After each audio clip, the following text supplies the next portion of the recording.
আসসালামু আলাইকুম। কেমন আছেন আপনারা সবাই? আশা করি আল্লাহর রহমতে অনেক অনেক ভালো আছেন। আমিও আপনাদের দোয়ায় অনেক অনেক ভালো আছি।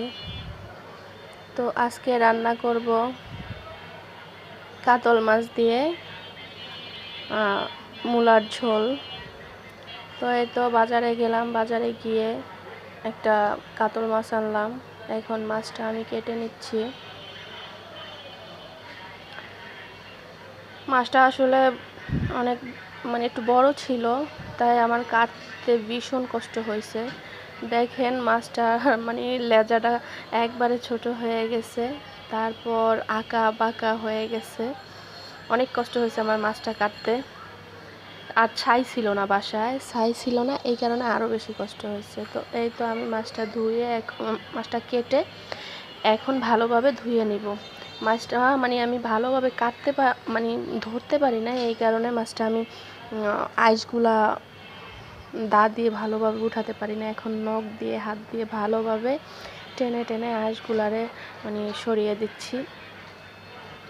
মাথাটা ভালো করে ভিতরে পরিষ্কার করে নিলাম। এখন একটু লবণ দিব। লবণ দিয়ে অনেক পরিমাণ লবণ দেই আমি যখন মাছ ধুই। মাছের ভিতরে অনেক লবণ দেই, বেশি লবণ না দিলে মনে হয় আমার মাছ দেওয়া হয় না। এই তো মাছের ভিতরে লবণ দিয়ে ভালো করে কেচে তারপর ভালোভাবে ধুয়ে নিতেছি। তো আমার মাছটা ধোয়া শেষ হয়ে গেছে, এখন বাটিতে তুলে নেব।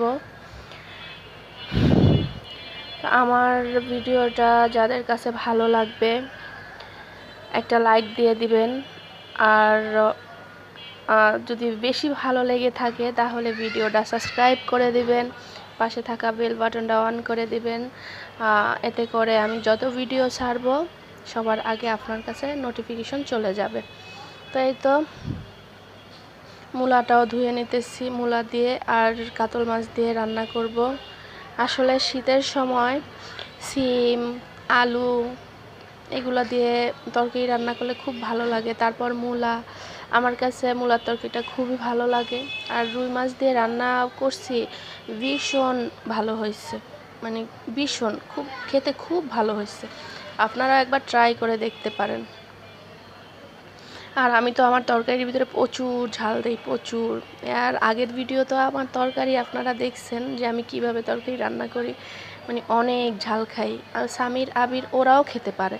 আর ওর বাবা তো যে উনি মরিচ কম হইলে উনি খেতে চায় না। তো এইখানে আমি আদা রসুন বাটা একসাথেই মিক্স করে ব্লেন্ডার করে নিই। তো আদা রসুন বাটাটাই দিয়ে দিলাম, তার সাথে হালকা একটু পানি দিয়ে দিলাম, যার কারণে আমার মশলাটা পুড়ে যাবে না, পুড়ে গন্ধ বের হবে না। এখানে আমি 2 চামচ হলুদ দিয়ে দিলাম। আর মরিচটা যেহেতু বেশি দেই, মরিচটা দেখেন আমি কত পরিমাণে দেই। মরিচটা আমি 3 চামচ দিছি, 3 চামচ দিয়ে হালকা অল্প একটু দিছি। তো এখন নাড়াচাড়া করে লবণ দিয়ে দিলাম।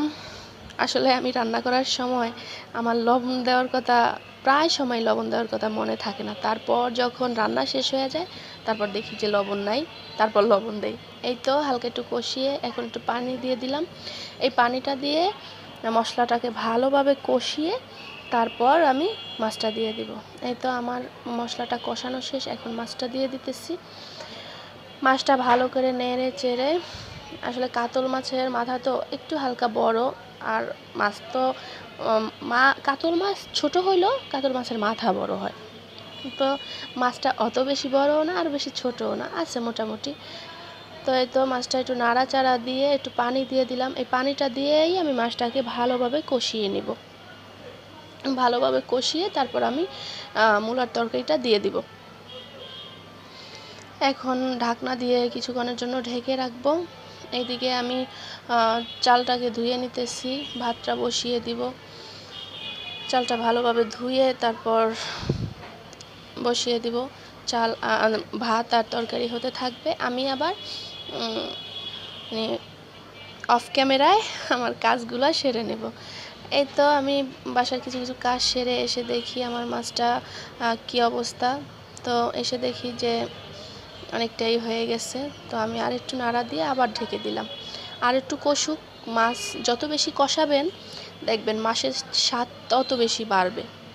তো কষানোর কিছুক্ষণ পর এই তো এখন আমি তরকারিটা দিয়ে দিলাম। আমি মাছের ভিতরে মানে তরকারিটা এরকমই দেই, এরকম দিলে কি হয় মাছের মাথা তারপর মাছের যেই গ্রানটা সেই গ্রানটা মাছের মানে তরকারির ভিতরে ঢুকে, ইয়াতে খেতে খুব ভালো লাগে। তো আমি মাছ আগে উঠাই না, আমি তরকারি মাছ থাকতেই তরকারি দিয়ে দিই। তো তরকারি দিয়ে ঢাকনা দিয়ে এখন আমি ভ্যাসলিনে অনেকগুলা ঝুটা প্লেট বাটি ময়লা হয়েছে ওগুলো আমি ধুইতেছি। এগুলা এই তো ওগুলা ধুয়ে এখন চলে আসলাম দেখতে যে মাছটা আমার কি অবস্থা তরকারিগুলা। তো এখন আমি হাত মানে খুন্সি দিয়ে নাড়বো না, কারণ খুন্সি দিয়ে নাড়লে কি হবে ভেঙে যাবে। তো এই কারণে আমি হাত দিয়ে একটু নাড়া দিয়ে নিলাম। তো এখন ঝোলটা দিয়ে দিলাম। ঝোলটা দিয়ে এই মানে এইটাই শেষ, আর পানি দেব না। এই পানিটা দিয়েই এটা দিয়েই আমি নামিয়ে ফেলবো। মাছটা হইলে এটা দিয়ে নামিয়ে ফেলবো। তো আবার আমি ঢাকনা দিয়ে ঢেকে দিলাম। তো আমার প্লেটগুলো ধোয়া হয় নাই, প্লেটগুলো ভালোভাবে ধুয়ে তারপর র্যাকের ভিতরে রেখে দিব। তারপর অফ ক্যামেরায় আমার কিছু কাজ আছে, ঘরের কাজ আছে, ওগুলো আমি অফ ক্যামেরায় সেরে ফেলবো, কারণ আজকের ভিডিওটা আমি অত বেশি বড় করতে চাই না, অনেক লং করতে চাই না।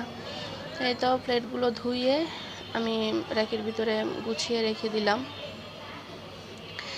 এখানে আবার পাতাকপিটা ভাজবো।